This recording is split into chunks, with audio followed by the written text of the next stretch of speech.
Evening మడకసిరాలో గుడిబంద మండలంలో 22/4/2026 రోజులు విజయ్ భాస్కర్ అనే ఒక అబ్బాయి చనిపోవడం జరిగింది. ఆ విషయంలో వాళ్ళ బంధువులు తర్వాత కొంత కుల సంఘాలకు చెందిన వాళ్ళు దాంట్లో అనుమానం ఉన్నట్టు చెప్పడం జరిగింది. దాని గురించిన ఒక క్లారిటీ కోసము మేము దర్యాప్తులు చేసిన తర్వాత చెప్తామని చెప్పాము అప్పుడు. సో అదేవిధంగా ఈరోజు మన ఎఫ్ఎస్ఎల్ రిపోర్ట్ అంటే medical certificate plus FSL report మన టెక్నికల్ అనాలిసిస్ అన్నీ చేసి బియాండ్ రీజనబుల్ డౌట్ ఇది మర్డర్ కాదని చెప్పడం దానికి ఈరోజు ఎస్పీ స్థానాల నుంచి ప్రెస్ మీట్ పెట్టుకోవడం జరిగింది. దీంట్లో ఏంటంటే ఆ రోజు 22/4/2026 1:30 PM ఈ సంఘటనలు జరుగుతాయి. అప్పుడు అదే ఊరు చెందిన ఒక అమ్మాయితో పాటు కలిసి ఉన్నప్పుడు విజయ్ భాస్కర్ అనే వ్యక్తి చనిపోతారు.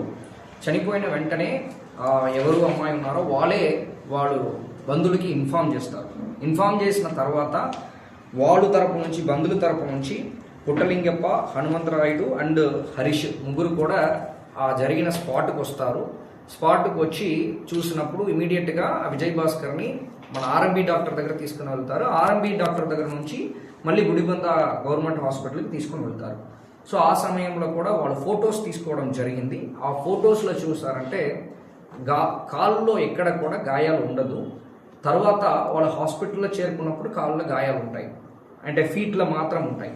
అంటే దీంట్లో కూడా బ్లీడింగ్ ఎక్కడ ఉండదు. బ్లీడింగ్ లేనప్పుడు మనకు తెలిసింది ఏంటంటే మీకు ఒక్కసారి చనిపోయిన తర్వాత బ్లీడింగ్ అనేది ఉండదు. చనిపోవడానికి ముందు ఆ గాయాలు అయినప్పుడే మనకి బ్లీడింగ్ వస్తాయి. అది పోస్ట్ మార్టం అంటారు, అంటే ఆఫ్టర్ డెత్. సో కాబట్టి అది కాకుండా మనకి సీసీటీవీ ఫుటేజెస్లో క్లియర్గా ఉంది. వాడు విజయ్ భాస్కర్ చనిపోయిన అబ్బాయిని వాళ్ళు బైక్లో మత్తిలో పెట్టుకొని తీసుకుని వెళ్ళారు. అప్పుడు ఈ కాళ్ళు ఏమున్నాయో అది మన ల్యాండ్లో పడుతుంది, అంటే మన భూమిలో అలాగా లాగునే వెళ్తుంది. అది క్లియర్గా మన దగ్గర సీసీటీవీ ఫుటేజ్ కూడా ఉంది. సో ఈ గాయాలకన్నా ఛాన్సెస్ అదే అనేది మనము ఆల్మోస్ట్ క్లియర్గా మనకి నాలెడ్జ్ క్లియర్ అవుతుంది. రెండవది మనకి వీళ్ళు ఒక ముగ్గురు పైన డౌట్ ఎక్స్ప్రెస్ చేశారు. వీళ్ళు ముగ్గురు చంపేయి ఉండొచ్చు. ఎవరు ఆ మహిళ ఉన్నారో మహిళకి చెందిన ఇద్దరు తమ్ముళ్ళు, తర్వాత వాడు అత్త కొడుకు అయిన ముగ్గురు పైన కూడా వాడు డౌట్ ఎక్స్ప్రెస్ చేశారు. దానికి కూడా దీంట్లో ముగ్గురికి కూడా అలిబి అంటాం, అంటే వాడు ఆ టైంలో ఎక్కడెక్కడ ఉన్నారనేది మనం క్లియర్ కట్గా ఎస్టాబ్లిష్ చేయడం జరిగింది. ఫస్ట్ ఏంటంటే టెక్నికల్ ఎవిడెన్స్ ప్రకారం కూడా దాంట్లో ఇతరు ఊర్లో లేదనేది రూల్ అవుట్ చేశాం. ఈవెన్ ఆ మహిళ పైన కూడా డౌట్ ఎక్స్ప్రెస్ చేశారు. టోటలీ 4 పైన ఎక్స్ప్రెస్ చేశారు డౌట్. 4లో ఇద్దరు ఊర్లో ఉన్నారు, ఇద్దరు ఊర్లోనే లేదు. అంటే ఆ టవర్ అంటే ఆ టెక్నికల్ అనాలిసిస్ ప్రకారం వాళ్ళ దగ్గర కూడా లేదన్నది క్లియర్ కట్గా ఎక్స్ప్రెస్ అయింది. అంటే మనకి డౌట్ బియాండ్ డౌట్ మనకు వచ్చింది. దీనిలో ఎవరు ఇద్దరు మహిళ ప్లస్ వాళ్ళు వన్ ఆఫ్ ద తమ్ముడు ఉన్నారో వాళ్ళు కూడా ఎక్కడ ఉన్నారు, పక్కనే ఉన్నారు. పక్కన ఉన్నది కానీ ప్రూఫ్ కూడా ఎవరు ముందు ఉన్నారు ఆ టైంలో. మనకు 120 to 140 అనేది ఇంపార్టెంట్. దాంట్లో ఇన్ పర్సన్ ఎవరు ముందు ఉన్నారో వాళ్ళని కూడా మనం విట్నెస్ స్టేట్మెంట్స్ కిందకి రికార్డు కూడా చేశాము. అదేవిధంగా రిమైనింగ్ ఇద్దరు కూడా ఎక్కడెక్కడ ఉన్నారనేది కూడా మన విట్నెస్ స్టేట్మెంట్స్ విత్ టెక్నికల్ ప్రూఫ్తో పాటు ఎస్టాబ్లిష్ చేశాము. సో ఎవరెవరి పైన వాళ్ళ అనుమానం ఈవెన్ మనం 194 BNSS మనము డౌట్ఫుల్ డెత్ పైన కట్టినప్పుడు కూడా ఎవరు పేరు చెప్పారో వాళ్ళని ఇంక్లూడ్ చేసే కేసు కట్టాము. దాని ప్రకారం వాళ్ళు ప్రతి ఒక్కరు రూల్డ్ అవుట్ చేసుకునే వచ్చాము. సో ఆ పరంగా కూడా అది క్లియర్ అయిపోయింది. తర్వాత మనకి మెయిన్ ఏంటంటే మనం టీమ్ ఆఫ్ డాక్టర్స్, అంటే ఒక డాక్టర్ కాకుండా మన టీమ్ ఆఫ్ డాక్టర్స్తో పాటు పోస్ట్ మార్టం చేయించాము. దాన్ని వీడియోగ్రఫీ కూడా చేసుకున్నాము. సో ఈ టీమ్ ఆఫ్ డాక్టర్స్ పైన వచ్చిన రిపోర్ట్ మేరకు కూడా క్లియర్ కట్గా వాళ్ళు చెప్పడం ఏంటంటే no poison detected, alcohol consumption ఉంది, no fracture or injuries to the bones, ఎక్కడ కూడా ఫ్రాక్చరో ఇంజురీసో ఎక్కడ లేదన్నది క్లియర్ కట్గా ఇచ్చారు. తర్వాత దీనివల్ల మనకు తెలిసింది ఏంటంటే అబ్బాయిని ఫోర్స్ఫుల్గా గొంతు నొక్కడమో లేకపోతే కొట్టువేడి చంపడమో లేదన్నది క్లియర్ కట్గా మనకి ఎఫ్ఎస్ఎల్ రిపోర్ట్లో వచ్చింది. చేసినది కూడా టీమ్ ఆఫ్ డాక్టర్స్.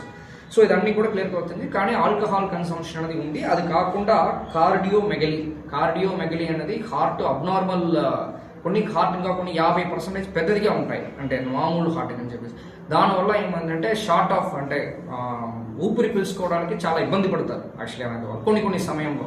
అది ఉందన్నది క్లియర్ కట్గా ఉంది. కొంచెం ఆల్కహాల్ కన్సంప్షన్ చేస్తారన్నది క్లియర్ కట్గా ఉంది. సో బట్ ఇది న్యాచురల్ డెత్ కానీ దాన్ని ఎవరితో పాటు కూడా ఇది మర్డర్ అనేది కాదనేది ఇదన్నీ స్టెప్ బై స్టెప్ క్లియర్ చేసి ఇన్వెస్టిగేషన్ తీసుకొని వచ్చాము.